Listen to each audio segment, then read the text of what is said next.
कोशिश की कि टाइम निकालूं और आप लोगों को एटलीस्ट जो है ना वो 2 दिन में इसके ऊपर कुछ सैर हासिल बहस करें हम कि कैसे आप लोगों ने इस टेस्ट को जो है वो अटैम्प्ट करना है, क्या इसका प्रोसेस होगा सारा।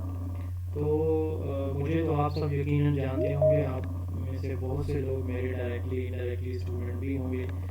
किसी ने मेरी बुक पढ़ी होगी जोन ऑफ एजुकेशन, किसी ने zone of education YouTube channel जो है वो उसको सब्सक्राइब किया होगा, उसकी वीडियोस देखी होंगी, किसी ने मेरे Facebook page zone of education से कोई ना कोई बेनिफिट्स लिए होंगे। तो गैर नईमुल्ला फारूकी मेरा नाम है उन लोगों के लिए जो मुझे शायद पहले नहीं जानते। और zone of education book series जो है पैडागोजी के ऊपर वो उसका मैं राइटर हूँ, असिस्टेंट एजुकेशन ऑफिसर हूँ डिस्ट्रिक्ट वखर पंजाब से।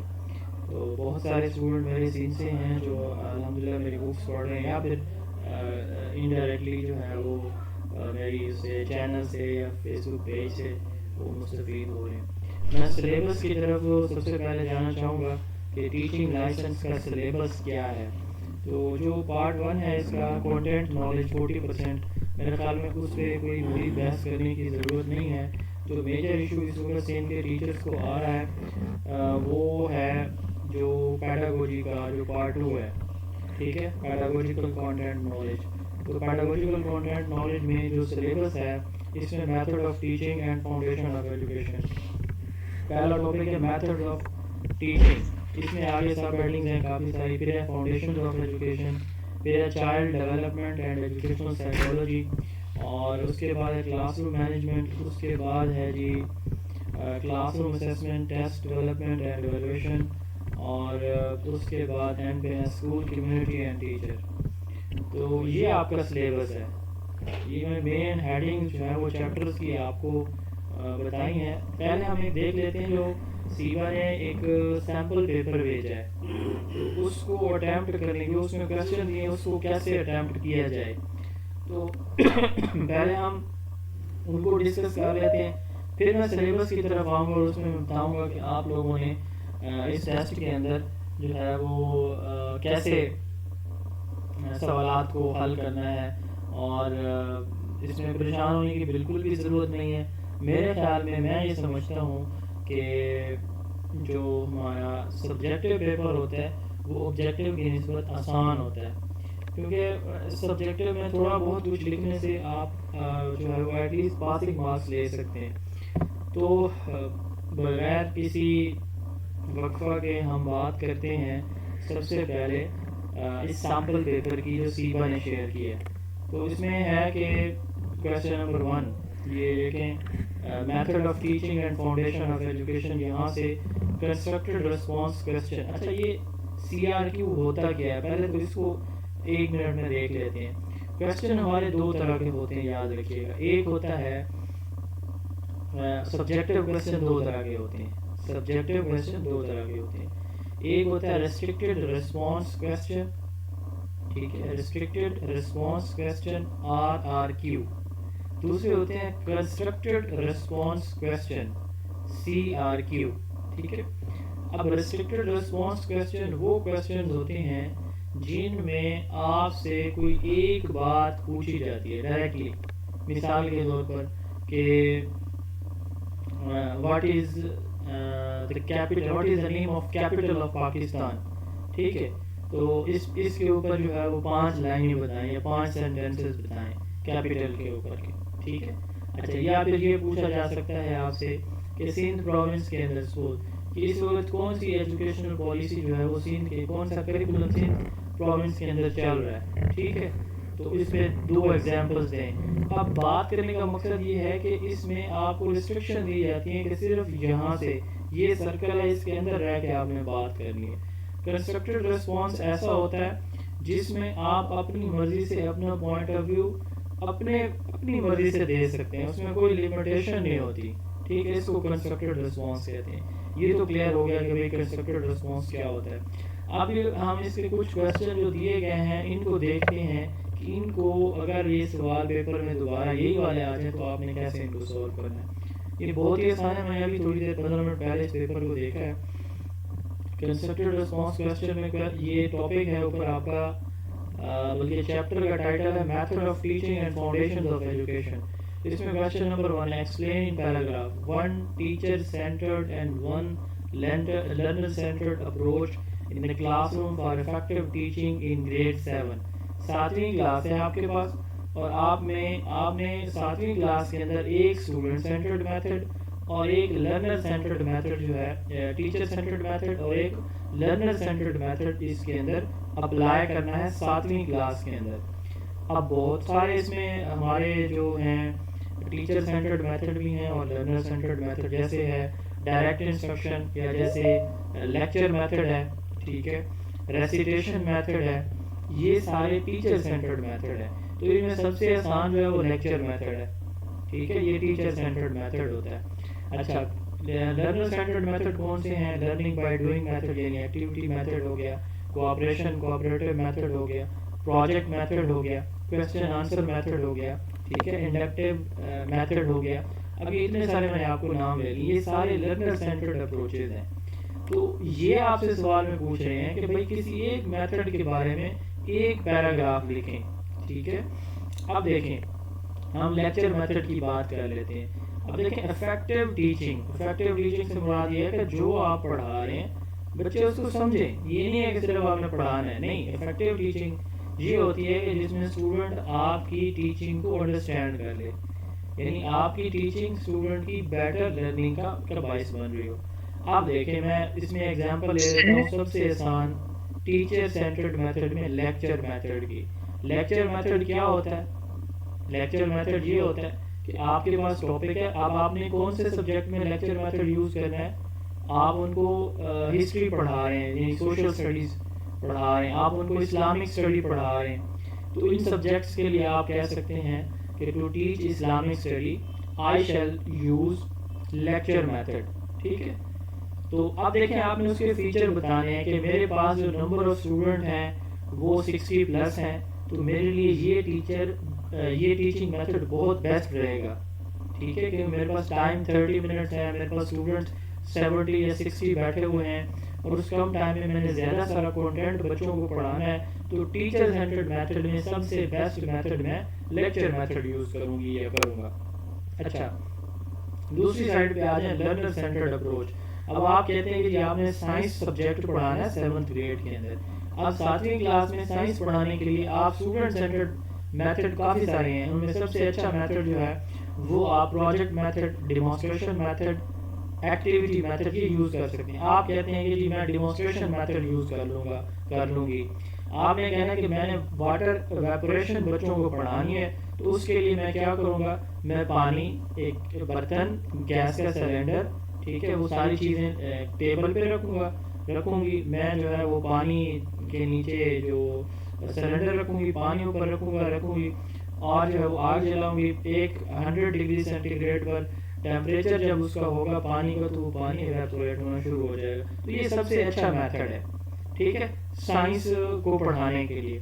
आप जो रीडर, जो आपका पेपर एग्जामिनर होगा, रीड कर रहा होगा, तो वो कहेगा हाँ इसने प्रैक्टिकल वे में इस अपने जवाब को सपोर्ट किया है, ठीक है, ये इसका जवाब है। सर, टीचर सेंटर्ड मेथड हम क्यों यूज करते हैं, उसके लिए क्या लॉजिक बताई थी? मैंने कहा है डिपेंड करता है सिचुएशन के ऊपर। टीचर सेंटर्ड मेथड हम वहाँ यूज़ करते हैं जहाँ पे आपको थोड़े टाइम में कंटेंट ज़्यादा पढ़ाना होता है। मिसाल के तौर पर आपको जो है वो 3 पेजेस पढ़ाने, आपको 30 मिनट है। अगर आप इसको एक्टिविटी मेथड की तरफ ले जाएं, आप इसको जो है वो डिमॉन्स्ट्रेशन मेथड की तरफ ले जाएं, वो टाइम कंज्यूमिंग मेथडोलॉजीज हैं। आपके पास टाइम कम है, आपके पास कंटेंट ज़्यादा है, आपके पास नंबर ऑफ स्टूडेंट ज़्यादा हैं। इस सूरत हाल में आप टीचर सेंटर्ड अप्रोचेस की तरफ आते हैं। आपके पास स्टूडेंट थोड़े हैं, आपके पास टाइम कम है और आपके टाइम ज़्यादा है और आपके पास कंटेंट जो है वो थोड़ा है, देन आप स्टूडेंट सेंटर्ड मेथडोलॉजीज की तरफ जाते हैं, ठीक है sir. Explain in a paragraph how a science teacher can implement John Dewey का learning by doing idea in science classroom effectively। आप देखें, ये कह रहा है कि जॉन डेवी ने मेथड दिया है, एक्टिविटी मेथड, जिसको हम लर्निंग बाय डूइंग मेथड बोलते हैं। ये कहते हैं उसको आप अप्लाई करें साइंस की क्लास के अंदर। जॉन डेवी के लर्निंग बाय डूइंग मेथड को आप अप्लाई करें। आप देखें मैंने अभी आपको इवेपोरेशन की एग्जांपल दी है जी। कोई सवाल है? Sir, what is the difference? Sir, what is the difference between approach and method? हाँ ये भी बड़ा अच्छा सवाल है, लेकिन ना अभी आप थोड़ा वेट करें, मैं ये सवाल पूरा कर लूँ आपको बताता हूँ, ठीक है? आपके आगे शायद इसमें स्ट्रेटजी और अप्रोच कोई है इस तरह का, देख मैं रहा था कोई क्वेश्चन इस तरह का था। मैं बताता हूँ स्ट्रेटजी, मेथड, टेक्निक, अप्रोच, इस सब का डिफरेंस मैं अभी बताता हूँ, मुझे ये सवाल पूरा करने दें। अच्छा देखें क्या बात हो रही थी, हाँ learning by doing in science classroom. Science classroom में आप learning by doing John Dewey का मेथड कैसे अप्लाई करेंगे? आप देखें आपने अपने बच्चों को क्या करना है, आपने उनको टॉपिक पढ़ाना है एक्सहेल और इनहेल, सांस का अंदर ले जाना और बाहर ले जाना, इसको कलेक्टिवली कहते हैं रेस्पिरेशन, सांस लेने का अमल। अब आप बच्चों को बताएंगे प्रैक्टिकली कि भाई बच्चों जब हम सांस अंदर ले जाते हैं तो फेफड़ों में हवा भर जाती है, सीना फूल जाता है, ठीक है? इसको हम क्या कहते हैं, इनहेलेशन कहते हैं, सांस को अंदर लेना। एक्सहेलेशन क्या होता है, सांस बाहर निकालना। जब हम सांस बाहर निकालते हैं तो फिर क्या होता है, फेफड़े हमारे, जो कि फेफड़ों में हवा निकल जाती है तो हमारा जिस्म सूखड़ जाता है, सीना चेस्ट सूखड़ जाता है। अब ये आपने जो है वो एक पैराग्राफ के अंदर के ये बात आप अगर वैसे बच्चों को बताएंगे तो शायद उनको समझ ना आए। आप जो है बच्चों, किसी एक बच्चे को, दो बच्चों को, ग्रुप ऑफ स्टूडेंट को या ग्रुप में ये एक्टिविटी करवाएं कि हर बच्चा जो है इस तरह एक सांस ले, इस तरह बाकी बच्चे उसको ऑब्जर्व करें। तो ये लर्निंग बाय डूइंग मेथड है। आपने एडिशन उनको पढ़ाई, आपने उनको 5-5 सवाल दे दिए कि हर बच्चा सवाल करे, अपने ग्रुप वाले बाकी 4 बच्चों को चेक कराए, या 2-2 के पेयर बना देते हैं आप, ठीक है? अब ये 2 सवाल जो है जो आपके पेपर में है, आप इनको इस तरह से हल करते हैं। उसके बाद एलैबोरेट द 3। अच्छा यहाँ पे मैंने कहीं पढ़ा था आज, इसमें ये जो इन्होंने क्वेश्चन किया है ना अभी अप्रोचेस वाला, इन्होंने कहीं पढ़ा कर, चले मैं ये जितने भी क्वेश्चन है ना मैं आपके सारे इसी इन क्वेश्चन के एंड पे एड्रेस करता हूँ। अब दूसरा है elaborate the 3 domains of toddler development in 1 paragraph. अब देखें याद रखिएगा लर्निंग डोमेन, ठीक है, वो 3 ही है हमारे, और वर्ल्ड वाइड ये 3 माने जाते हैं, वो है cognitive domain, affective domain and psychomotor domain. ये ब्लूम टैक्सोनॉमी के 3 डोमेन हैं। ये बात कर रहे हैं इस क्वेश्चन के अंदर child development and educational psychology, ये बेंजामिन ब्लूम की जो ब्लूम टैक्सोनॉमी है उससे ये सवाल आया है आपका कि 3 domains of toddler development in 1 paragraph. एक पैराग्राफ, देखें पैराग्राफ से मुराद आपका 5 लाइन का भी हो सकता है, 7 लाइन का भी हो सकता है, 9 लाइन्स का, 11-12 लाइन्स का, कितना हो एटलीस्ट जो है ना आप 9 to 12 जो है लाइन्स का पैराग्राफ लिखें एटलीस्ट, मेरे हिसाब से। इससे ज़्यादा लिख सकते हैं तो अच्छी बात है। अच्छा अब देखें सबसे पहले आप इसमें लिखेंगे कि there are 3 domains of toddler development या child development, cognitive development, affective development and psychomotor development. अब कॉग्निटिव डेवलपमेंट के आप जो है वो लिख सकते हैं कि ये लेवल्स हैं, ठीक है, knowledge, comprehension, application, analysis, synthesis and evaluation. ये हमारे पास 6 जो है वो सब लेवल्स हैं कॉग्निटिव जो डोमेन है बच्चे की डेवलपमेंट का, उसके फिर आता है अफेक्टिव डोमेन। अच्छा कॉग्निटिव डेवलपमेंट आपने सिंपली ये लिखना है कि cognitive development deals with intellectual और mental development of the child, ठीक है। अब दूसरे इस पे आ जाए, सेकंड है कि जी the second domain of toddler development is affective domain which is related to affection, feelings, values and attitudes of the child, ठीक है, कि ये चीज़ें बच्चे की कैसे डेवलप होती हैं। अब इसके कितने लेवल हैं? 5 लेवल हैं। There are 5 levels of affective domain of toddler development. Attending, receiving या रिस्पॉन्डिंग। अटेंडिंग पहला है, दूसरा है रिस्पॉन्डिंग, तीसरा है वैल्यूइंग, चौथा है ऑर्गेनाइजिंग और 5 है कैरेक्टराइजेशन। ये जो आपकी ब्लूम टैक्सोनॉमी का अफेक्टिव डोमेन है उसके 5 लेवल। अच्छा फिर आ जाता है साइकोमोटर डोमेन या cognitive domain. Psychomotor domain of toddler development is related to एक minute please, is related to physical development of the child. Physical आप कह सकते हैं, आप उसकी परफॉर्मेंस बेस, जो उसकी जो फिजिकल परफॉर्मेंस, ठीक है, is related to the physical performance या practical experience of the child. ठीक है, कि एक बच्चा कैसे इस काबिल होता है कि वो प्रैक्टिकल टास्क कर सके। अब इसके 7 लेवल है, सब लेवल है, ठीक है। Perception, set, guided response, mechanism, complex overt response, adaptation and origination, ये 7 इसके सब, ये ब्लूम टैक्सोनॉमी का साइकोमोटर डोमेन है। ये आपने एलैबोरेट कर दिया कि चाइल्ड डेवलपमेंट के ये 3 डोमेन्स हैं और उनके ये सब लेवल्स हैं। आप देखें, अब इसमें मज़ीद आप ऐड करना चाहें तो आप कह सकते हैं कि चाइल्ड डेवलपमेंट जो है वो बच्चे की इंटेलेक्चुअल या मेंटल डेवलपमेंट से है, कि बच्चा किसी लैंग्वेज को कैसे अंडरस्टैंड करता है, उसको बोलता कैसे है, किसी चीज़ उसकी जो थिंकिंग है वो कैसे होती है, और उसकी जवाब देने की सलाहियत वो बच्चे के अंदर कितने डेवलप होती है। ये कॉग्निशन डेवलपमेंट है, कॉग्निटिव डेवलपमेंट। अफेक्टिव डेवलपमेंट ये है कि वो good bad, right wrong, ethics, aesthetics, इन चीज़ों को कैसे अंडरस्टैंड करता है, ये अफेक्शन है उसकी, अफेक्टिव डोमेन। फिर आता है जो साइकोमोटर डोमेन, इसमें ये है कि बच्चा जो अपने एवरीडे लाइफ के जो प्रैक्टिकल टास्क हैं, इवन गिलास को हाथ से पकड़ के पानी पीना, ये भी एक साइकोमोटर डोमेन के अंदर आता है, ठीक है। किसी को सल्यूट करना, ये भी साइकोमोटर डोमेन, यानी प्रैक्टिकल टास्क बच्चे के सुबह से शाम तक जितने भी है ना, वो सारे साइकोमोटर डोमेन में आते हैं। जी आप पूछें क्या क्वेश्चन है, इसी टॉपिक से रिलेटेड है तो पूछें, जो इससे हट के हैं वो मैं ऐड पे जवाब देता हूँ आपके हर सवाल का। जी सर मैं कह रही थी इफेक्टिव के 6 नहीं है डोमेन, नहीं, इफेक्टिव डोमेन के नहीं 5 है sir. Receiving, responding, valuing, organizing, characterization. कितने हुए? Receiving, responding, valuing, organizing, classroom management. जी क्लासरूम मैनेजमेंट में सवाल है, a newly appointed teacher is facing a difficult classroom situation due to disruptive behavior of the majority of her students.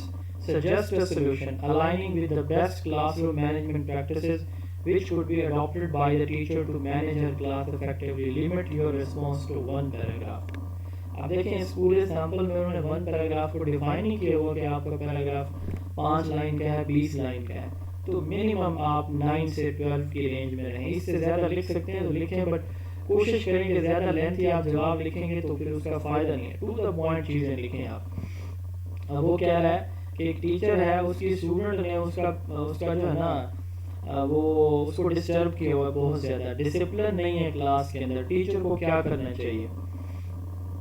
आप देखें, classroom management जो techniques है ना, उसमें जो सबसे पहली चीज़ होती है वो हम कहते हैं कि बच्चे के अगर कोई छोटी मोटी गलती है ना तो उसको इग्नोर किया जाए, ठीक है। लेकिन यहाँ पे वो सिचुएशन नहीं है, जैसे मिसाल के तौर पर कोई बच्चा शरारत कर रहा है तो टीचर उसकी तरफ देखता है ना थोड़ा सा, तो फिर अपनी नज़र किसी दूसरे बच्चे पे ले जाता है, बच्चे को पता चल जाता है कि टीचर की नज़र में मैं आ गया, वो दोबारा शरारत नहीं करता। लेकिन यहाँ पे सीन ये है, यहाँ से यानी काम स्टार्ट होता है क्लासरूम मैनेजमेंट का। अब यहाँ पे सीन ये है कि टीचर जो है वो डिस्टर्ब है बेचारी, क्योंकि सारी बच्चियाँ उसको तंग कर रही हैं, तो वो क्या करेगी। इसका सबसे पहले जो है ना, वो जो पहला स्टेप होता है ना, इसको हम कहते हैं एक्सटिंक्शन। एक्सटिंक्शन कहते हैं कि जो बच्चे ज़्यादा शरारतें कर रहे हैं ना, 1 या 2 बच्चे, उनको क्लास से बाहर भेज दें कि आप मेरे लेक्चर में क्लास में इंटर नहीं होगी, आप चली जाएं क्लास से बाहर।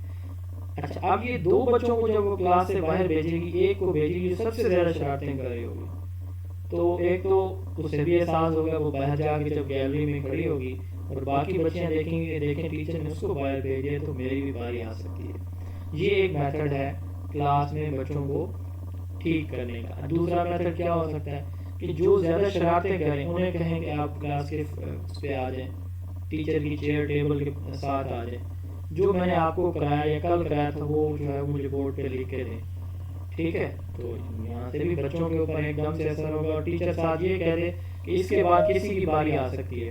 अच्छा, इस लेक्चर की रिकॉर्डिंग भी आप लोगों को मेरे चैनल पे मिल जाएगी, बल्कि आपके ग्रुप में लिंक भी आ जाएगा इंशाल्लाह ताला। जो लोग बार बार डिस्कनेक्ट हो रहे हैं उनके लिए मेरा मैसेज है। अच्छा, अब ये दूसरा मेथड हो गया क्लासरूम। अब ये जो बातें मैं कह रहा हूँ ना, जो जितनी बातें हमने पहले की हैं, सवाल बिल्कुल इसी तरह से आना, ये सारी चीज़ें अपने जहन में रखनी है। आपका आधा पेपर इन्हीं चीज़ों के गिर्द घूमेगा जो मैंने आपको बताई है। इंशाल्लाह ताला आधा पेपर यहीं से आएगा आपका, याद रखिएगा। तो पेपर में टाइम वेस्ट नहीं करना, क्योंकि आपका जो है सब्जेक्टिव पेपर है, तो सारे क्वेश्चन जो है आप अटैम्प्ट कर सकें, इसलिए इक्वल टाइम की डिस्ट्रीब्यूशन इक्वल कर लेनी है आपने। अच्छा, अब तीसरा मेथड क्या हो सकता है? तीसरा मेथड ये है कि उनको वहाँ बुलाने के बजाय आप क्या करते हैं, उधर ही उनसे क्वेश्चन कर लें। जो यानी क्वेश्चन आप जब करना शुरू करेंगे ना, तो फिर बच्चे चुप कर जाएंगे। चौथा मेथड ये हो सकता है कि जो बच्चे शरारतें करें, आप उन्हें कहें कि वो क्लास से बाहर ना भेजें उनको, सारी क्लास के पीछे उनको खड़ा कर दें। वो पीछे खड़े कि आज आपने यहाँ खड़े होकर लेक्चर सुनना है। अलग अलग 2-3 शरारतें कर रहे हैं तो उनको जो है वो अलग अलग जो है वो खड़ा करके उन्हें कहें कि आप जो है ये लेक्चर सुनते हैं, ठीक है। अच्छा, एक और ऑप्शन भी हो सकता है, वो ये हो सकता है कि आप उन बच्चों को क्लास में अलग बिठा के उनको कोई एक्स्ट्रा वर्क दे दें, कोई रिटर्न वर्क दे दें कि वो उस काम में मसरूफ हो जाए, ठीक है। तो ये 4-5 मुख्तलिफ मेथडोलॉजीज हैं जो इस तरह के डिसरप्टिव बिहेवियर जो बच्चों का है उसको टैकल करने के लिए आप यूज़ कर सकते हैं, ठीक है। अच्छा, ये नहीं हो सकता कि आप खुद क्लास से बाहर चले जाएं, ठीक है, या आप चुप करके चेयर पे बैठ जाएं, ये सोल्यूशन नहीं होता। अच्छा, इसके अलावा आपको लग रहा है कि आप जिस मेथड से पढ़ा रहे हैं, ये तो 5 बेसिक सोल्यूशन है ना क्लासरूम मैनेजमेंट के। इसके अलावा आपको लग रहा है कि आप जो क्लास पढ़ा रहे हैं ना, तो उससे बच्चे जो है उनको समझ नहीं आ रही है, वो थके हुए हैं, सुबह से पढ़ रहे हैं, या आपसे पहले जो टीचर उनको पढ़ा के गई हैं तो वो बच्चे उसकी वजह से डिस्टर्ब है। तो काफ़ी सारे फैक्टर हो सकते हैं, ये हमने जवाब में तो नहीं लिखनी, ये बात ये वैसे अंडरस्टैंडिंग के लिए बता रहा। अब होगा क्या, आप ये करेंगे, उन बच्चों से पूछेंगे कि बच्चों क्या मैं आपको एक स्टोरी सुनाऊं। वजह क्या होगी कि बच्चे का इंटरेस्ट नहीं है। बच्चा शोर कब करता है, बच्चा इल डिसिप्लिन कब शो करता है क्लास के अंदर, जब उसका इंटरेस्ट स्टडीज़ के अंदर नहीं होता, टीचर की टीचिंग में उसकी दिलचस्पी नहीं होती, उसकी तवज्जो नहीं होती, तो वो फिर डिस्टर्ब ही रहता है, ठीक है। तो वो कभी किताब को, कभी साथ बैठे दूसरे बच्चे के कान में, कभी उसको छेड़ेगा, कभी उसको छेड़ेगा। तो उसके लिए टीचर को अपनी मेथडोलॉजी चेंज करनी चाहिए। टीचर को कोई स्टोरी सुना देनी चाहिए, कोई लतीफ़ा सुना देना चाहिए, ठीक है। तो इस तरह से वो क्लासरूम को मैनेज करेगा। ये मुख्तलिफ मैंने आपको मेथडोलॉजीज बताई हैं, तो ये आप लिख सकते हैं। नेक्स्ट है जी, रीड द फॉलोइंग। ये classroom assessment and test development and evaluation है। Read the following passage from the Sindh text book board STBB grade 4 science textbook and design one MCQ at analysis level of the Bloom taxonomy to assess the student knowledge about deserts and grasslands। अच्छा, आप देखिए 6 जो है ना वो हमारे Bloom taxonomy के cognitive domain के लेवल है, knowledge, comprehension, application, analysis, synthesis and evaluation, ठीक है, ये 6 लेवल है। अब अगर फर्ज करें वो आपसे सवाल पूछे नॉलेज का, वो सवाल पूछे आपसे एप्लीकेशन का, वो सवाल पूछे आपसे एनालिसिस का, इवैल्यूएशन का, तो एक सवाल तो आ सकता है, तो आप कैसे करेंगे? यहाँ पे सिर्फ एनालिसिस, ठीक है। पहले मैं एनालिसिस का जवाब इसमें से बता देता हूँ आपको सवाल बना के, फिर मैं आपको सारे जो है ना 6 के 6 लेवल से जो है इसी पैराग्राफ से आपको MCQ बना के दे रहा हूँ, ठीक है। पैराग्राफ पढ़ते हैं, कोई पढ़ दे जी इसको, शाबाश, एनीवन प्लीज, शाबाश। Sir, जी we have various types of environments in Pakistan, and all these environments have some unique features. Pakistan is blessed with all types of land, water, and air environments, such as grasslands, waterlands, forests, lakes, river, sea, ocean, deserts, valleys, and urban and rural environments. Deserts are very hot, dry, and sandy places. Deserts have extreme heat and dryness and very little rain throughout the year. Deserts are very hot during the daytime and the temperature drops sharply during night. आगे। Grasslands are lands with grasses and not large suburbs, shrubs or trees. The grasslands are dry areas with little rainfall. अच्छा, अब यहाँ से question होगा कि this type of environment is hot, dry and sandy. आगे option है desert environment, grassland environment, forest environment, none of these. ठीक है, ये एमसीक्यू आपने बना लिया, एनालिसिस का ये बनाया। आप देखिए, मैं आपको सीक्वेंस में बताऊंगा तो शायद आपके बात को पल्ले बढ़ जाए, इसलिए तो समझ ही नहीं आएगी कि मैंने कैसे बना लिया ये। आप देखिए, नॉलेज ये होता है कि आप किसी से डायरेक्टली कोई चीज़ ऐसी पूछते हैं जिसमें कोई कॉन्सेप्ट नहीं होता किसी चीज़ का, यानी बात करने का मकसद ये है कि उसके पीछे आपको कोई माइंड मैप नहीं बनाना पड़ता। मिसाल के तौर पर पाकिस्तान कब बना, 14 अगस्त 1947 को, आपको ये डेट रटा लगानी पड़ती है। ठीक है, कायदे-ए-आज़म ने 14 नुकात कब पेश किए, 1929 को, ये डेट आपको रटा लगानी पड़ती है, कोई कॉन्सेप्ट नहीं है इसका। और तो मतलब जिसमें डायरेक्ट मेमोराइज करना हो ना किसी चीज़ को, मेमोराइजेशन से मुतालिक सवाल हो तो हम कहते हैं नॉलेज, हम उसको क्या बोलते हैं, नॉलेज। ठीक है, नॉलेज लेवल का जो है वो क्वेश्चन होता है वो। अच्छा, अब दूसरा क्वेश्चन क्या होता है, कम्प्रीहेंशन। कम्प्रीहेंशन ये है कि नॉलेज के साथ साथ आपको उसकी अंडरस्टैंडिंग भी हो, नॉलेज के साथ साथ आपको उसकी अंडरस्टैंडिंग भी हो, तो इसको हम बोलते हैं कम्प्रीहेंशन। जैसे मिसाल के तौर पर हम कहते हैं कि जी पाकिस्तान के कितने सूबे हैं, 4 सूबे हैं। ठीक है, अब ये नॉलेज लेवल का क्वेश्चन है कि 4 सूबे हैं जी। अब आगे हम उसकी डिवीजन करते हैं। ठीक है, कि पाकिस्तान का जो है ना, उसमें एक सूबा सबसे ज़्यादा जो है वो पढ़ा लिखा है और सबसे ज़्यादा उसमें लिटरेसी रेट है, और एक सूबा ऐसा है जिसका लिटरेसी रेट सबसे कम है।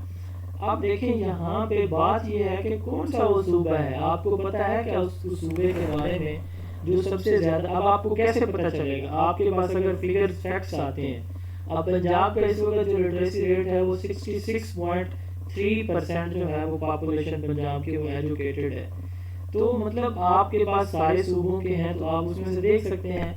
ठीक है, तो यही अंडरस्टैंडिंग भी है आपको। या कोई साइंस का सवाल हम ले लेते हैं, मिसाल के तौर पर हम कहते हैं कि जी पौधे जो है ना वो किस चीज़ की मदद से खुराक तैयार करते हैं, फोटोसिंथेसिस।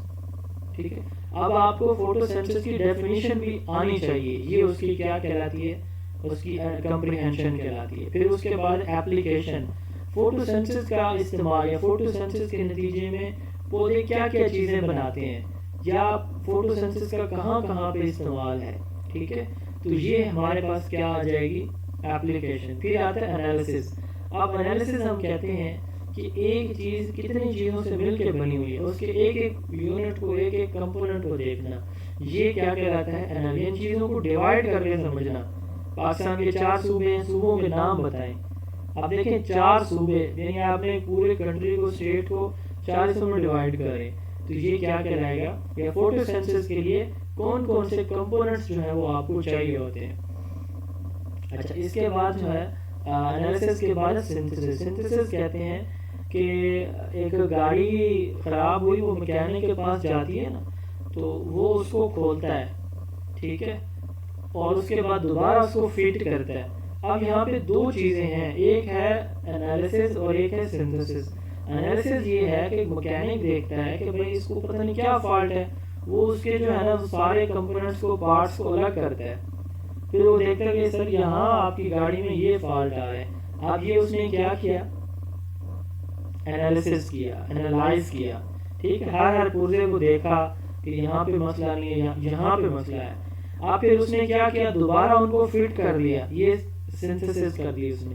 अब वो गाड़ी में बैठ के थोड़ा सा एक दफ़ा चेक करेगा वो उसको कि अब जो है वो गाड़ी ठीक चल रही है, ये उसकी इवैल्यूएशन होती है।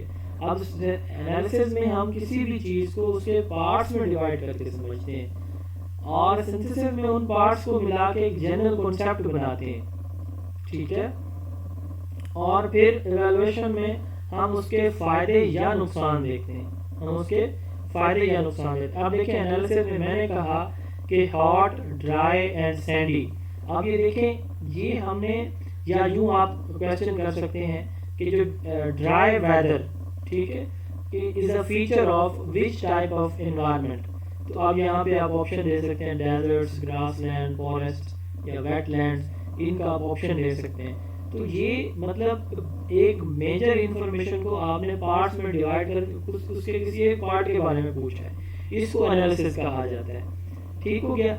आप देखें इसी पैराग्राफ को अगर हम देखें कि पाकिस्तान में कितनी टाइप्स के इन्वायरमेंट है, अब ये बात हो जाएगी क्या नॉलेज लेवल की, कि 2 टाइप के हैं जी, ठीक है, डेजर्ट या ग्रासलैंड। अच्छा, अब अगला सवाल है कॉम्प्रिहेंशन का, ये क्या बनेगा। अब देखिए पाकिस्तान में कितनी टाइप के एनवायरनमेंट है, 1 2 3 4, ये ऑप्शन आप दे देंगे। कॉम्प्रिहेंशन है, ठीक है। अब देखिए कॉम्प्रिहेंशन से मुराद ये है कि आपसे पूछा जाएगा जैसे कि हॉट, ड्राई, सैंडी प्लेसेस जैसे डेजर्ट के बारे में लिखा हुआ है, तो यहाँ आप आप यूँ सवाल बना सकते हैं कि अंडरस्टैंडिंग है ना कि डेजर्ट्स क्या होते हैं, तो extreme heat and dryness is feature of. अब यहाँ पे आप इसको क्या कह देंगे जी, कॉम्प्रिहेंशन, यानी अंडरस्टैंडिंग भी है आपको डेजर्ट्स क्या होते हैं, ठीक है। अब ये भी सवाल हो सकता है कि डेजर्ट इज, अब आगे है कि जी टाइप ऑफ एनवायरनमेंट, ठीक है, टाइप ऑफ लिविंग प्लेस, इस तरह से 3 ऑप्शन आप 4 ऑप्शन बना सकते हैं आप। लेकिन यहाँ पे फिर ये क्या हो जाएगी, ये नॉलेज लेवल का क्वेश्चन हो जाएगा। अगर आप सिर्फ मतलब ये है कि उसका बेसिक फीचर पूछें, आप उसकी अगर आप पूछें आगे अंडरस्टैंडिंग, जैसे मैंने कहा कि हॉट वेदर है, ड्राइनेस है, इसके अंदर रेन नहीं होती, तो ये किस तरह का एनवायरनमेंट है, ये डेजर्ट्स होते हैं। अच्छा, उसके बाद एप्लीकेशन, ठीक है। अब एप्लीकेशन से मुराद ये है कि ये जो डेजर्ट्स हैं या ये जो वेटलैंड्स हम पढ़ने जा रहे हैं, जो हमने पैराग्राफ के अंदर पढ़े हैं, तो इनके आप समझ लें यहाँ पे क्या क्या मतलब ये है कि इस्तेमाल की बात होती है ना एप्लीकेशन में, ये जो चीज़ें आपके सामने हैं, कोई पैराग्राफ पढ़ा है, जैसे हमने बात की है ग्रासलैंड या डेजर्ट की, तो इनकी आगे एप्लीकेशन यूजेस कहाँ कहाँ पे हैं, तो ये यूजेस से यहाँ से एप्लीकेशन लेवल का क्वेश्चन नहीं बन सकता, ठीक है, इस पैराग्राफ से, क्योंकि इसकी सिचुएशन ऐसी नहीं है। एनालिसिस का बन सकता है, जैसे हमने बनाया अभी कि आप एक उसको डिवाइड कर देते हैं इंफॉर्मेशन को उसके कंपोनेंट पार्ट्स के अंदर, ठीक है। जैसे आप यूँ बना सकते हैं deserts are very hot, dry and, आगे यहाँ पे फिल इन द ब्लैंक बना सकते हैं, डॉट लगा सकते हैं। ऑप्शन में आप लिख दें सैंडी प्लेस, ऑप्शन में लिख दें आप जनाब ग्रासेस, ठीक है, ऑप्शन में आप लिख दें शरब्स, ट्रीज, इस तरह से लिख दें आप, तो जो है वो आपका दुरुस्त जवाब ये होगा। आप देखें दुरुस्त जवाब के साथ ये एमसीक्यू बनाने का तरीकाकार क्या होता है, आप लिखेंगे उसमें ऊपर स्टेम, किसी का माइक ऑन है ऑफ कर दें, तो स्टेम में आप लिखेंगे जैसे ये मैंने सवाल बनाया question 1, deserts are very hot, dry and, आगे बेशक आप थोड़ी सी स्पेस देके या ब्लैंक लगा के आगे प्लेसेस लिख दें। नीचे ऑप्शन में आप दें सैंडी, ठीक है, या फिर ग्रासी, ठीक है, या बोथ, नन, इस तरह से 4 ऑप्शन आप बना देंगे। उसके बाद the correct answer for above mention question is, यहाँ पे आप लिखेंगे ऑप्शन जो आपने जहाँ पे सैंडी लिखा होगा, ऑप्शन ए है या बी है, इज ऑप्शन बी। ये मुकम्मल तरीकाकार होता है एमसीक्यू, ये नहीं है कि आपने ऊपर जनाब लिख दिया कि what type of environment exist in Pakistan और नीचे ABC में सिर्फ ये लिख के आप जान छोड़ाएं तो पूरे नंबर नहीं मिलेंगे, ठीक हो गया जी। तो इस तरह से आपने क्वेश्चन बनाने हैं। अच्छा, ये हो गया एनालिसिस, ठीक है। अब उसके बाद सिंथेसिस क्या है, सिंथेसिस ये होता है कि आप जो है ना जैसे मैंने अभी वो गाड़ी वाली एग्जांपल अपने जहन में आप रखें कि सिंथेसिस से मुराद ये होता है कि आप क्या करते हैं, किसी इंफॉर्मेशन को इकट्ठा कर देते हैं। आप जैसे देखें कि आप यूं बात करेंगे कि deserts and grassland are types of space in Pakistan. अब देखें आपने ये जो इंफॉर्मेशन थी डेजर्ट ग्रासलैंड की, ठीक है, इसको इकट्ठा कर दिया है, दोनों को एक साथ पूछा है आपने कि ये किस तरह, ये क्या चीज़ें हैं दोनों, तो ये टाइप्स ऑफ एनवायरनमेंट है पाकिस्तान के अंदर, ठीक है। तो इस तरह से ये क्वेश्चन। आप इवैल्यूएशन क्या है, इवैल्यूएशन आप ये बनाएंगे कि which environment is more suitable for living. अब इसमें से दोनों में से एक आप जो है वो desert environment, grassland environment, both, none, ये इस तरह से ये इवैल्यूएशन है। अब इवैल्यूएशन में दोनों के फ़ायदे नुकसान देख के फिर डिसीजन लिया जाता है, तो इसको इवैल्यूएशन को क्वेश्चन हम बना लेंगे। ठीक हो गया जी, यहाँ तक कोई प्रॉब्लम किसी को? सर मुझे मेरा ये सवाल था। क्या? हेलो बोल। जी सर, मेरा ये सवाल, हर स्टेज पे हमें एमसीक्यूज बनाने हैं अगर ऐसा क्वेश्चन आता है तो मैंने वही तो बताया है, तो मैं और क्या बताता रहूं। अच्छा ठीक है सर, ठीक है, thank you. Explain the sir importance of मुझे सोशल इसमें से ये इंटरेक्शन। जी हाँ, ये जो सर एनालाइज ऊपर डेटा का क्वेश्चन से ये जो है ब्लूम्स टैक्सोनॉमी के अकॉर्डिंगली इसमें क्वेश्चन बनाना है, क्योंकि ऊपर तो सिर्फ मेंशन किया हुआ है एक एमसीक्यूज बनाना है। मैंने सारे इसलिए समझाए हैं कि आप लोगों को आइडिया हो जाए, पेपर में आ जाए एप्लीकेशन का, पेपर में आ जाए इवैल्यूएशन का, तो आप लोगों को पता तो हो ना कैसे बनाने हैं। तो पैराग्राफ में जो दिया अच्छा, ठीक। जाएगा वो उसी नेचर का होगा। मतलब यहाँ तो मैंने कोशिश की है ना तीन चार टाइप के एमसीक्यू बनाने की। तो जो पेपर में आपको सवाल दिया जाएगा ना उसकी नेचर ऐसी होगी, जो सवाल उसमें से पूछा जाएगा ना, जिस टाइप का क्वेश्चन बनाना है एमसीक्यू, तो उसी टाइप का आगे पैराग्राफ दिया जाएगा आपको, जैसे ये दिया हुआ है। ठीक, thank you so much. Explain the importance of social interaction between school and community in one paragraph। अब सोशल इंटरेक्शन वो कहते हैं दो या दो से ज़्यादा लोगों के आपस में मामलात। अब मामलात से मुराद यहाँ पे शादी या दोस्ती, या फिर आप कह सकते हैं टीचिंग एंड लर्निंग, या फिर आप कह सकते हैं कि ब्रदरहुड, या फिर आप कह सकते हैं उसमें फ्रेंडशिप, या फिर आप उसमें सिबलिंग रिलेशन। आप ये देखें घर के अंदर लोगों का एक दूसरे के साथ उठना बैठना मेल जोल फैमिली में होता है, फ्रेंड्स के साथ होता है, मस्जिद के माहौल में होता है, स्कूल के माहौल में होता है, प्लेग्राउंड के माहौल में होता है, ठीक है, बाजार में होता है। ये मुख्तलिफ हमारे सिस्टम्स हैं जहाँ पे बच्चे हमारे जो है वो मुख्तलिफ लोगों से इंटरेक्ट करके चीज़ें सीख रहे होते हैं। ठीक है, मेरे वाले साहब ने मुझे बताया था कि हज़रत यूसुफ अलैहिस्सलाम के जो बड़े बड़े भाई थे ना, वो उनके जो 7 भाई थे जिन्होंने उनको कुएं में डाला था, उनके जो बड़े बड़े भाई थे उनका नाम यहूदा था, और उसी से ये यहूदी कौम का नाम उसी से पड़ा हुआ है। ठीक है, तो अब मतलब बात करने का मकसद ये बात मुझे मेरे वाले साहब ने बताई थी, उस वक्त शायद मेरी उम्र कोई 7-8 साल हो। तो सोशल इंटरेक्शन का क्या रोल होता है किसी भी सोसाइटी के अंदर या स्कूल इन्वायरमेंट में? तो यही इंटरेक्शन होता है कि वहाँ से जो चीज़ें हम स्कूल से सीखते हैं ना, वही चीज़ें हम जो है वो अपनी सोसाइटी से, फ्रेंड से, फैमिली से, अपने सिबलिंग से, ठीक है, अपने जो स्पोर्ट्स मेट्स हैं उनसे, हम इन लोगों से सीखते हैं। तो सोशल इंटरेक्शन, आप देखें सोशल इंटरेक्शन में सिर्फ बच्चे का वालिदैन के साथ, फैमिली के साथ, फ्रेंड्स के साथ इंटरेक्शन नहीं हुआ, इससे मुराद ये भी है कि बच्चे के वालिदैन का स्कूल के टीचर के साथ क्या इंटरेक्शन है। तो आप देखें इस पैराग्राफ को आप कैसे लिखेंगे कि there is a positive impact of social interaction of child with his community. बच्चे का अपनी कम्युनिटी के साथ जो इंटरेक्शन है उसका हमेशा पॉजिटिव इम्पैक्ट होता है।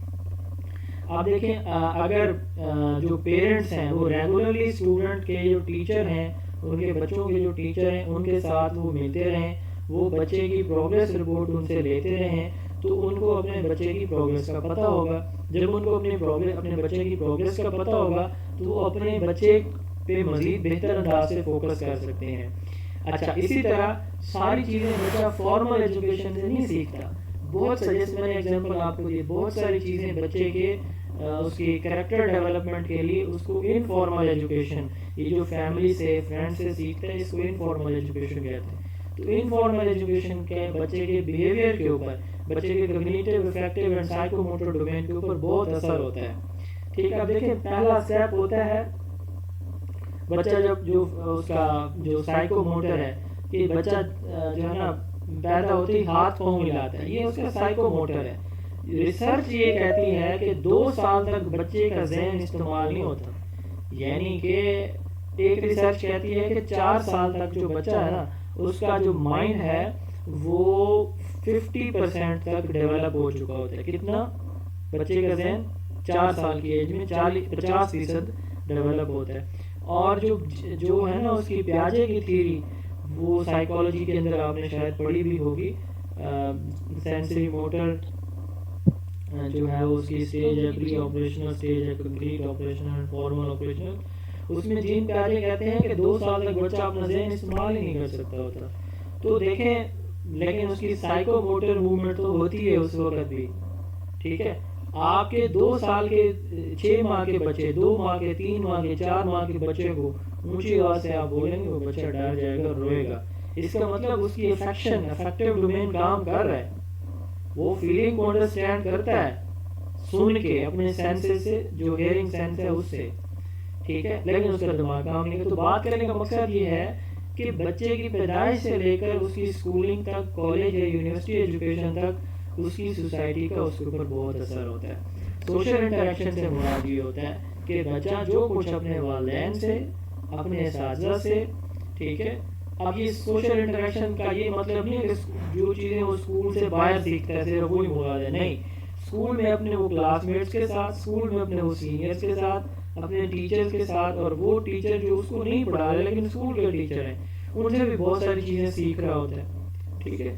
तो ये इस सारे का बच्चे की कॉग्निटिव, अफेक्टिव और साइकोमोटर डेवलपमेंट के ऊपर असर होता है। बच्चे का बिहेवियर अच्छा होता है, बच्चे की ग्रूमिंग अच्छी होती है, ठीक है।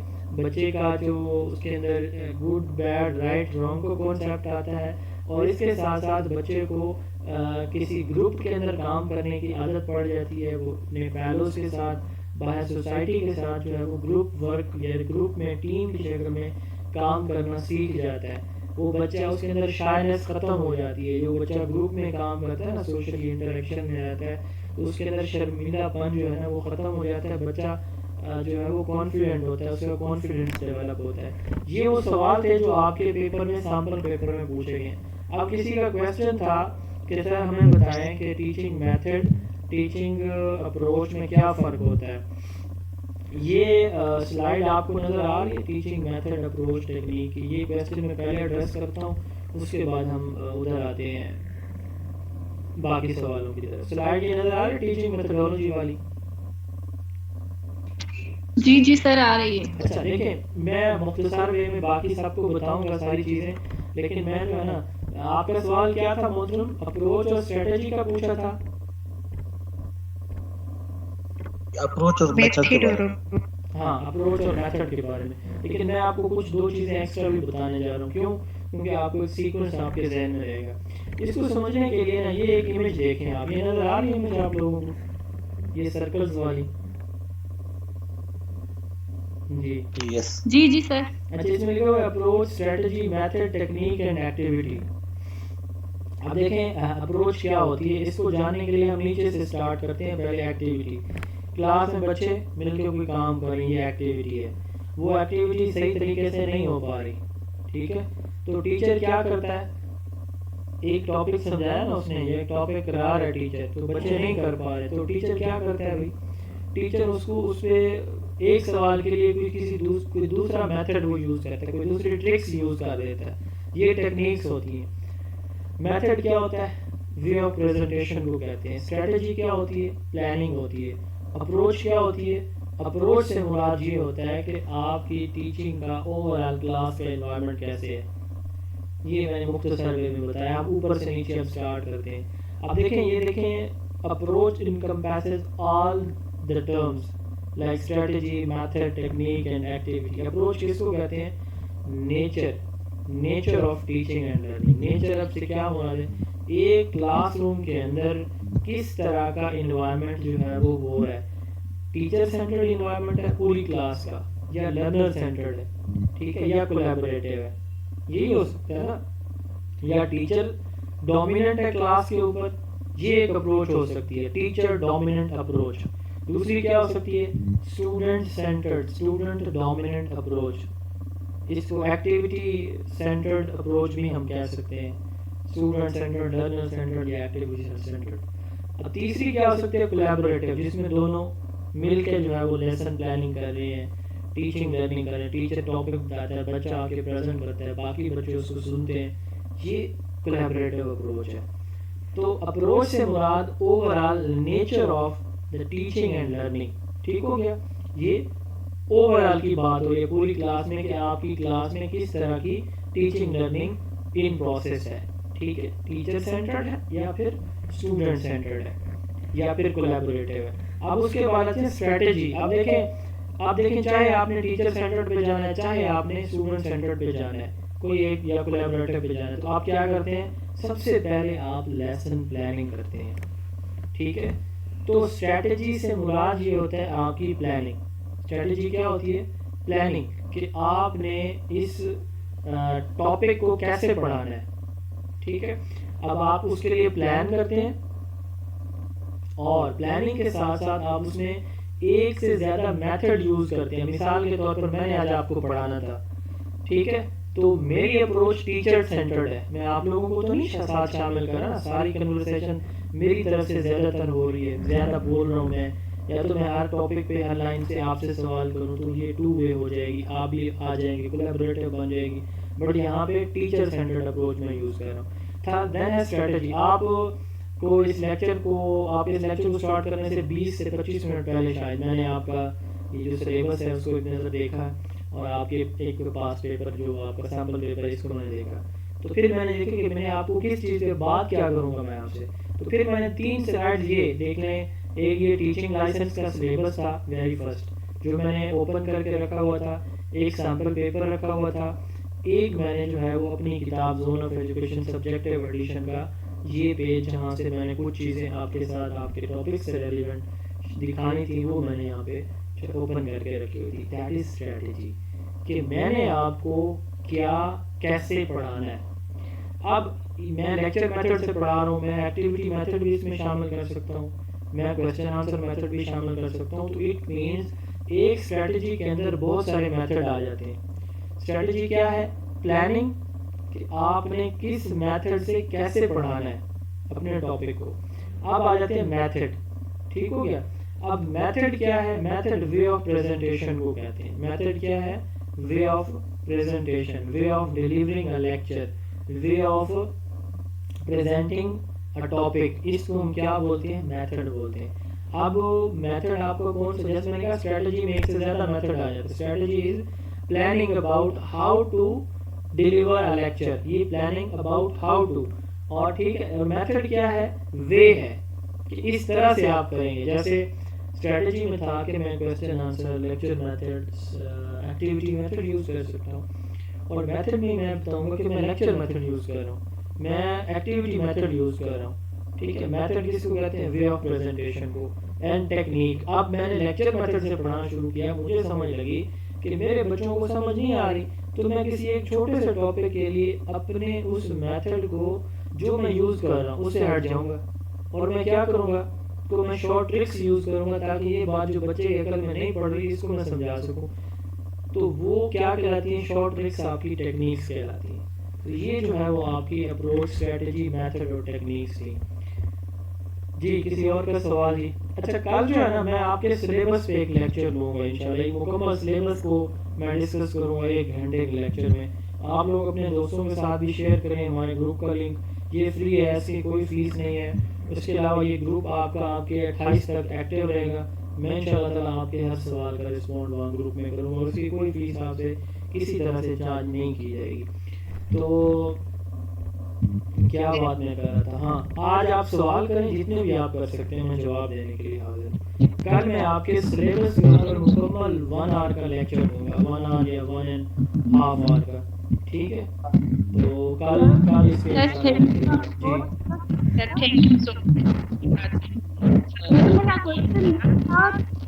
हेलो जी पूछिए। मेरा क्वेश्चन ये था कि डेवलपिंग असेसमेंट एम्बेडेड क्या होता है, ये मुझे सवाल समझ नहीं आ रहा था। क्या नहीं आ रहा था, डेवलपिंग असेसमेंट एम्बेडेड वर्ड से क्या मुराद है? कि मुझे आपके सवाल की अभी तक समझ नहीं आई। सर वो हमारे सिलेबस में दिया हुआ है, सवाल था कि ये डेवलपिंग असेसमेंट एम्बेडेड या एम्बेडेड ऐसे ही है। ये स्लाइड आपको नजर आ रही है, मुझे तो ये एम्बेडेड असेसमेंट का पूछ रही है सर हेलो। जी जी सर। नहीं, इसमें तो ऐसी कोई टर्म नहीं है, मुझे तो नहीं नजर आई। सर ये ना developing assessment embedded lesson plans, ये अच्छा, सर अच्छा। यही है अच्छा ठीक है ये वाला। क्वेश्चन में Classroom क्लास assessment के ठीक लिए ठीक। अच्छा इन्होंने जिस अंदाज से पूछा ना, इन्होंने पूछा कि एम्बेडेड असेसमेंट, वो थोड़ी सी इससे हटके थी जो टर्म है developing assessment embedded lesson plan. मैंने आपसे ये कहा है कि मैं आपके पूरे सिलेबस के ऊपर का लेक्चर दूंगा, तो बेहतर है कि आपको स्टार्ट से एंड तक हर टॉपिक के ऊपर मैं इंशाल्लाह 5 मिनट बात करूंगा, और ऐसे इंशाल्लाह कम्प्रिहेंसिव डिस्कशन हम करेंगे। जो पेपर तक आप 2 लेक्चर को सुन लेंगे तो इंशाल्लाह आपके लिए एनफ हो जाएगी। मैं बता देता हूँ इस आपके इस सवाल का जवाब तो कि डेवलपिंग असेसमेंट एम्बेडेड लेसन। अब देखें एम्बेड करना किसी चीज़ को किसी दूसरी चीज़ के अंदर शामिल करना होता है, ठीक है। अब आप ऐसा लेसन प्लान करें जिसमें आप बच्चों की असेसमेंट करते हैं, ये होता है developing assessment embedded lesson plan. Lesson plan क्या है कि ये आपका टॉपिक है, ये आपके उस टॉपिक के ऑब्जेक्टिव है। मिसाल के तौर पर आपने आज बच्चों को बताना है कि भाई सच के क्या फ़वायद होते हैं, ये आपका टॉपिक है। अब आपके ऑब्जेक्टिव क्या हैं कि बच्चे हमेशा सच बोलें, बच्चे झूठ से बचें। माई किसी कौन है ऑफ कर दें। बच्चे हमेशा सच बोलें और बच्चे झूठ से बचें, झूठ से परहेज करें, ये आपके ऑब्जेक्टिव थे। अब developing assessment embedded lesson plan इससे क्या मुराद होगा? इससे मुराद ये होगा कि अब आप लेसन प्लान करेंगे, टॉपिक है, ऑब्जेक्टिव है, मेथड आप इस मेथड से पढ़ाएंगे, लेक्चर मेथड से आप पढ़ाएंगे सपोज, ठीक है, या डायरेक्ट मेथड से पढ़ाएंगे सपोज। तो अब ये जो बात की जा रही है ना डेवलपिंग असेसमेंट एम्बेडेड, इससे मुराद ये है कि आप किस तरह के क्वेश्चन बच्चों से पूछेंगे, किस तरह उनकी असेसमेंट करेंगे अपने इस लेसन प्लान में। तो अब आप क्या करेंगे, आप कहेंगे कि जी ऑब्जेक्टिव आपके ये दो हैं। आप बच्चे से पूछेंगे कि सच के क्या फ़वायद होते हैं, ठीक है। आपने कभी झूठ बोला हो बच्चे और आपको कभी उसके कॉन्सिक्वेंसेस भुगतने पड़े हों, अब ये आप प्री असेसमेंट कर रहे हैं पढ़ाने से पहले। इसको प्लेसमेंट असेसमेंट या प्री असेसमेंट कहा जाता है। फिर आप जो भी पढ़ाएंगे तो साथ साथ सवाल करेंगे, ठीक है। मिसाल के तौर पर कि जो है वो सच्चा और अमानतदार यानी सादिक और अमीन जो है, सच्चा और अमानतदार जो है वो उसके बारे में ये फ़ज़ाइल जो है कुरान मजीद में अहादीस नबी में सल्लल्लाहु अलैहि वसल्लम में बयान किए गए हैं।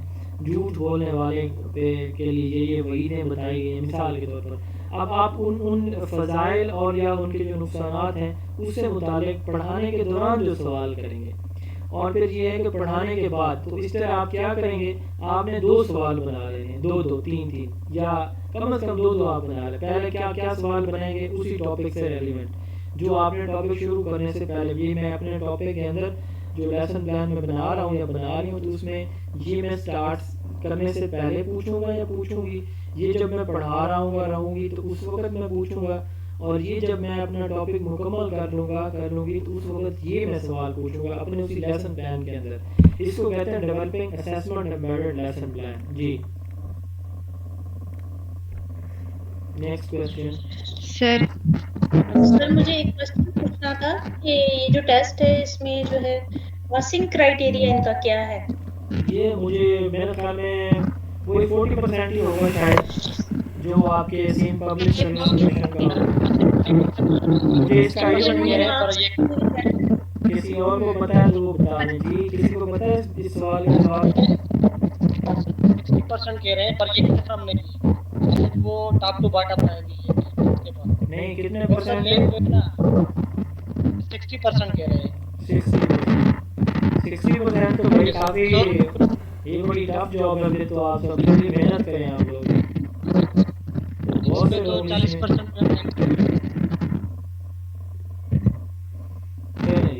ये 60% है, मुझे वैसे कंफर्म नहीं है, बाकी आप कंफर्म कर लीजिएगा। ये नेक्स्ट क्वेश्चन जो है ना इलेक्शंस के बाद हो, अभी जो है ना वे मैंने पूछा था IBA से, तो वो उनका जो है ना प्रोसेस चल रहा है डॉक्यूमेंट वेरिफिकेशंस का। तो उन्होंने कल जो क्या कहा था ना, उनको स्लिप्स जारी करनी थी टेस्ट के लिए। तो अगर कल तक वो स्लिप्स जारी कर देते हैं तो टेस्ट 28 को होगा, अपना मेरे ख्याल से इलेक्शंस के बाद होगा।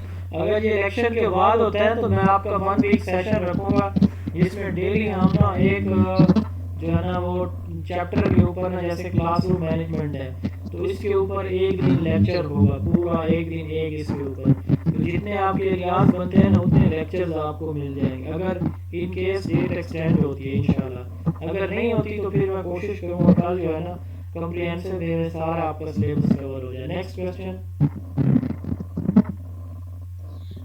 सर आपने जो ये टीचिंग अप्रोचेस बताई इसमें आपने डायरेक्ट और इनडायरेक्ट सर ये दो बताइए ना, कोऑपरेटिव बताइए, लेकिन सर मैंने दो और भी पढ़ी थी जैसे एक्सपेरिमेंटल हो गया और इंडिपेंडेंट हो गया। हाँ तो मतलब मैंने तो चंद एग्जांपल दिए ना, आप इसमें से बहुत सारे एग्जांपल दे सकते हैं मजीद भी। उन्होंने एक एक पूछे सर ना, बुक तो में मैंने जी मैंने तीन अप्रोचेस की बात की है आपने। जी अप्रोचेस सर बुक में भी दो है ना, डायरेक्ट और इनडायरेक्ट इंस्ट्रक्शन वाले अप्रोचेस जो हैं। हाँ डायरेक्ट अप्रोच हो सकती है, इनडायरेक्ट नहीं। टीचिंग अप्रोच वाला जो है ना, आप चैप्टर देखें ना, टॉपिक देखें, उसमें लिखा हुआ है 5 लिखी हुई है, मैंने 3 बताई हैं, उसमें 5 लिखी होंगी। ठीक है, उसमें रिफ्लेक्टिव भी लिखी होगी और इंटीग्रेटिव भी लिखी होगी। जी सर। हाँ तो ये मुख्तलिफ बुक्स में मुख्तलिफ है, आप जो है ना वो 3 ये लिख लें तो काफ़ी है, इनको एक्सप्लेन कर दें। ये मैंने अगली इसलिए नहीं बताई क्योंकि बहुत से लोग जो है ना अभी बेसिक लेवल पे होंगे, उनको मिक्स ना हो, जब मैंने बुनियादी चीज़ें बताई हैं ताकि वो लाजमी लिख लें थोड़ा बहुत। जी और सर ये जो कल आप आपने ये भी थोड़ा एक्सप्लेन कीजिएगा कि इसमें जो है ना वो है ना कि टेस्ट वाला टॉपिक है, टेस्ट एंड मेजरमेंट, तो इसमें कुछ टर्म्स ऐसे हैं जिनके हमें कॉन्सेप्ट क्लियर नहीं हो रहे हैं हमारा, है ना, जैसे रिलायबिलिटी, इसमें थोड़ी ज्यादा डिफिकल्टी हो रही है कि टेस्ट में रिलायबिलिटी किस तरह से आपने क्या किया है, आपकी कंपनी है, आपकी कंपनी थर्मामीटर बनाती है, क्या चीज बनाती है? थर्मामीटर। थर्मामीटर क्या होता है? टेम्परेचर मेजर करने का इक्विपमेंट है। आपकी कंपनी थर्मामीटर बना रही है, ठीक है। एक टर्म होती है वैलिडिटी, एक होती है रिलायबिलिटी। अब आप ये देखेंगे कि आपके पास एक अच्छी कंपनी का जो थर्मामीटर है वो मौजूद है जो बिल्कुल अच्छा रिजल्ट देता है, ठीक है। तो अब आपकी कंपनी ने थर्मामीटर बनाया, आपने उसे अपना टेम्परेचर चेक किया, तो आपके थर्मामीटर जो आपकी कंपनी का है उसने टेम्परेचर बताया 98 सपोज फ़ारेनहाइट। अच्छा, आपने जो दूसरी कंपनी का जो एक ब्रांड की कंपनी है उसका आपने थर्मामीटर लिया, उसने भी 98 बताया, तो इसका मतलब आपकी कंपनी वाले थर्मामीटर ने जो आपको रिजल्ट दिए वो ठीक थे या गलत थे? बिल्कुल ठीक थे तो। हाँ, वैलिडिटी इसी को कहते हैं, जब कोई आपका टेस्ट बिल्कुल उसी तरह रिजल्ट दे जिस तरह के रिजल्ट आप उससे एक्सपेक्ट करते हैं कि ये ठीक रिजल्ट दे, यानी एक्यूरेट रिजल्ट देना। ठीक है, कोई टेस्ट देता है ना तो उसको हम बोलते हैं वैलिडिटी। अब आपने ये देखा उसी थर्मोमीटर को दोबारा देखा तो 30 सेकंड बाद, 1 मिनट बाद, तो उसने अगेन 98 दिया, फिर दूसरी मरतबा देखा फिर 98 दिया, तीसरी मरतबा दिया 98 दिया। अच्छा, फिर जब चौथी मरतबा आपने देखा ना जी टेम्परेचर, तो उसने 99 कर दिया, फिर 97 कर दिया, फिर 102 कर दिया, उसी 1 मिनट के अंदर वो चेंज कर रहा है। तो इसका मतलब ये है कि और दूसरा जो ब्रांड वाला है वो चेंज नहीं हो रहा, उसका वही 98 आ रहा है। तो इसका मतलब आपका थर्मामीटर जो है उसने एक दफ़ा तो ठीक रिजल्ट दे दिया पहली मरतबा, लेकिन बार बार यूज करने पे वो क्या कर रहा है, रिजल्ट कैसे दे रहा है? सही नहीं आ रहा, सही नहीं आ रहा। तो जब एक टेस्ट के रिजल्ट रिपीटेडली ठीक हो, अगर वो ठीक हो तो हम कहते हैं वो टेस्ट, वो इक्विपमेंट रिलायबल होता है, बार बार सेम वजह से। तो इस पे कल हमने बात वैसे करनी थी, मैंने पहले भी बताया कि मैं इन सारे टॉपिक्स को इसी तरह सिंपल एग्जांपल के साथ एक्सप्लेन करूंगा ताकि आपको भूले ना।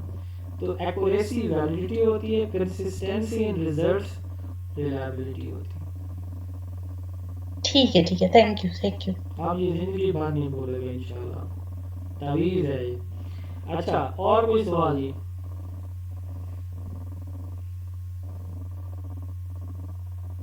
है जी कोई सवाल? No sir. I don't have.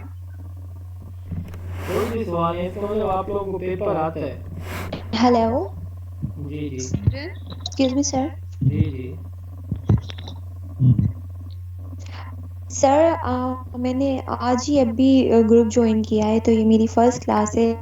अगर थोड़ा बहुत अगर आप जो फर्स्ट हमारा यूनिट है फाउंडेशन और उस पर अगर या टीचिंग मेथड उस पर अगर आप रिव्यू दे देते तो बहुत चलो, थैंकफुल रहूंगी क्या मैं नाम है आपकी, आपका? अगर थोड़ा बहुत रिव्यू हो जाता। सर नौशीन। किस डिस्ट्रिक्ट से हैं आप? सर सिंध नौशरफ रोज और सिंध से हूँ। शेरफ रोज से। कितना टाइम हुआ है सेशन को, आज के सेशन को ज्वाइन किए हुए? सर अभी घंटा। हार्डली 10 मिनट्स हुए। तो इसमें मेरा कसूर तो नहीं है ना? सर थोड़ा सा अगर रिव्यू दे देते, हाँ, क्योंकि मुझे आपको अभी अभी लिंक ग्रुप में भेजा है रिकॉर्डिंग किसी ने। मिल जाएगी आधे घंटे तक ना, वो सुन लीजिएगा, ठीक है? ठीक है सर, और जो ठीक है, आपने थैंक यू सो अगला मच सवाल सर। पूछा है कि सर टॉपिक के ऊपर रिव्यू दे दें, तो आज वाला लेक्चर रिकॉर्डिंग सुन लीजिएगा, अभी मिल जाएगी आप लोगों को ग्रुप में। जी और कल मैं पूरे आपके सिलेबस को ठीक जो है, है ना थैंक वो you so much. Thoroughly discuss करना है, तो कल का सेशन आप ज्वाइन कीजिएगा। और आपके जितने भी दोस्त हैं उन सबको, फ्रेंड्स सर हैं। आप एमसीक्यूज वगैरह भी इसमें क्लास में होते हैं? जस्ट ये जो राइट करने का पेडागोजी यही जो मिलेगा हमें आपका पेपर का पैटर्न मटेरियल? है वही हम डिस्कस कर रहे हैं ना, एमसीक्यूज है ही नहीं तो हम क्यों जैसे कि डिस्कस उसमें करें? 40% जो है वो एमसीक्यूज है और 60% ये पेडागोजी है। हाँ, तो हम सिर्फ पैडागोजी को डिस्कस कर रहे हैं, सिर्फ और सिर्फ एमसीक्यूज को नहीं कर रहे, ठीक है? अच्छा ठीक है, ओके जी, ओके, थैंक यू सर। और किसी का कोई प्रश्न?